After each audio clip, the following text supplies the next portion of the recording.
Welcome. In this module, we'll take a look at Incident Management Part 2.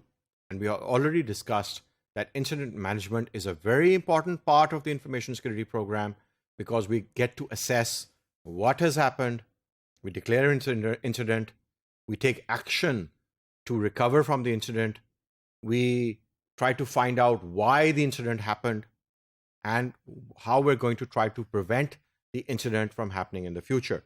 So we're looking at top 10 considerations for incident response as per the URL shown on the screen.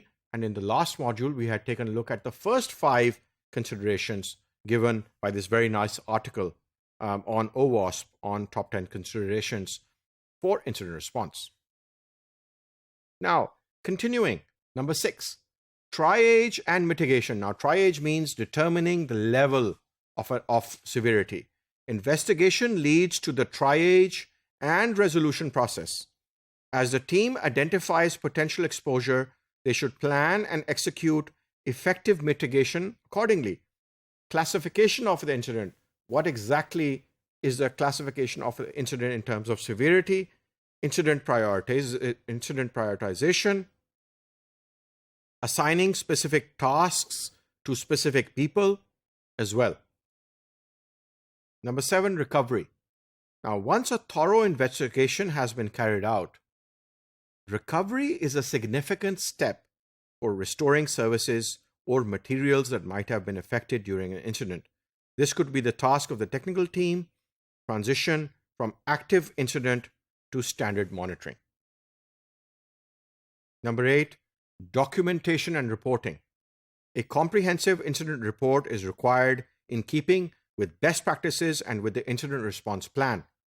The type of reports that might be required might vary, but should help in managing and reviewing incidents satisfactorily so that there's actually a mechanism so that we can document what happened, how it was handled, how quickly it was recovered, what were the learnings, how do we make the improvements in future, how do we ensure that the incident does not occur, and how can we reduce the risk of occurrence of this type of incident in future.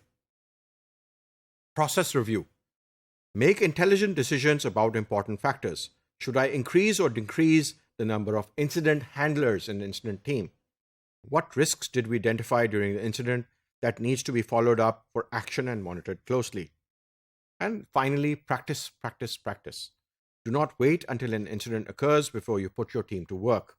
Once the organization has a workable plan in place for incident management, it is advisable to run through part or all of it as a tabletop exercise, as a planning, as a simulation, and run through various scenarios and drills. And of course, you have in the technical side, where there's disaster recovery, you have DR drills and there's a particular frequency, and the technical team performs disaster recovery drills. So here also, there can be different drills and practice scenarios so that the business continuity of the organization can actually be tested, refined, and improved. That's all that we have for this module. Thank you.